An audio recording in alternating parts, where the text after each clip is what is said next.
नमस्कार।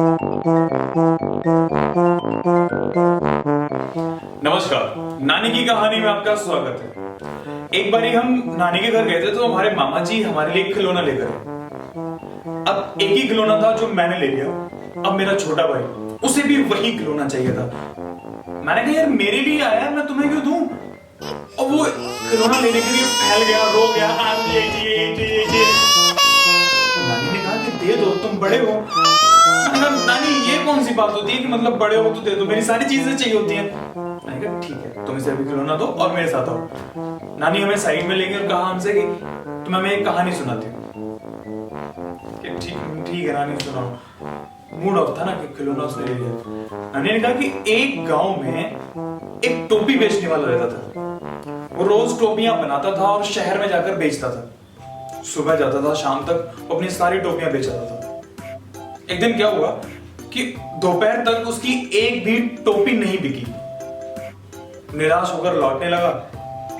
धूप बहुत तेज होने की वजह से वो रास्ते में एक पेड़ के नीचे छांव में बैठ गया, आराम करने लगा। आराम करते करते उसे नींद लग गई। पेड़ पे बंदर थे। बंदरों ने नीचे देखा और स्माइल पास की और एक एक करके नीचे उतरने लगे और सबने एक टोपी उठाई और ऊपर पेड़ पे चढ़ गए।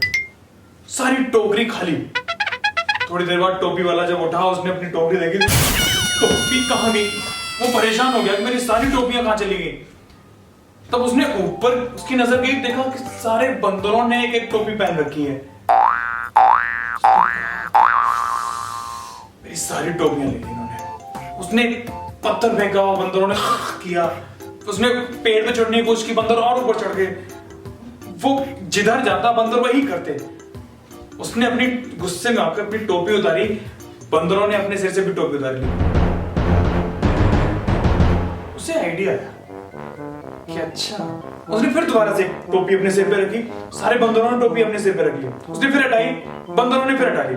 फिर उसने रखी, फिर बंदरों ने रख ली। फिर उसने उठाकर ये जमीन में फेंक दी। सारे बंदरों ने उठा के जमीन में फेंक दी और उसने अपनी सारी टोपियां उठा के टोकरी में रख के और जल्दी से गायब।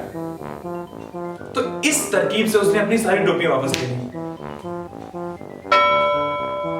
हमारे शैतानी दिमाग में कुछ आइडिया आया। मैं कहा ठीक है नानी। तो नानी क्या हुआ? नहीं कुछ नहीं हो गया। मैं जाऊं? कि हाँ जाओ। मैं अपने छोटे भाई के पास गया कि भाई, उसने मैं नहीं दूंगा। नहीं मैं नहीं ले रहा, इसने बकवास से बेकार से खिलौने का मैं क्या करूंगा, तू ले ले। बेकार है और क्या, इसलिए तुझे दे दिया मैंने। नहीं तो बढ़िया चीज तो मैं रखता। एकदम बकवास है, चलता ही नहीं है, धक्का देना पड़ता है, सारी चीजें करनी पड़ती हैं। मेरे पास मैं लाऊंगा ना एकदम चाबी से स्टार्ट, एकदम अपने आप चलेगा सारी चीजें। बकवास चीजें मैं नहीं रखता। अब छोटे भाई का मन बदलने लगा। अच्छा मतलब बिल्कुल बेकार है, अच्छा नहीं लग रहा।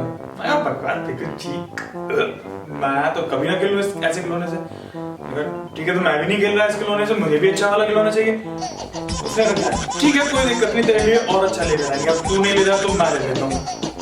हाँ तुम ले लो, मैं नहीं ले रहा, मैं अच्छा वाला चाहिए, तेरे को अच्छा वाला मिलेगा।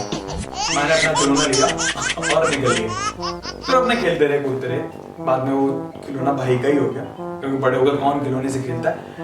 फिर ये थी हमारी आज की कहानी, मॉरल ऑफ द स्टोरी, कि हर एक परेशानी का हल सोचने से निकलता है। और जहां आपको मालूम हो कि लोग आपकी नकल करते हैं, ज्यादातर लोग नकल ही करते हैं, तो उनको अकल से मारो ना। क्यों अपने ताकत इस्तेमाल कर रहे हो? क्यों नफरत पैदा कर रहे हो? नो, बिल्कुल नफरत करने की जरूरत नहीं है, बिल्कुल ताकत इस्तेमाल करने की जरूरत नहीं है। ऊपर वाले ने दिया, इस्तेमाल करो। नकल को अकल से जीता जा सकता है। तो ये थी आज की कहानी, नानी की कहानी। मिलते हैं अगली कहानी में, तब तक के लिए नमस्कार।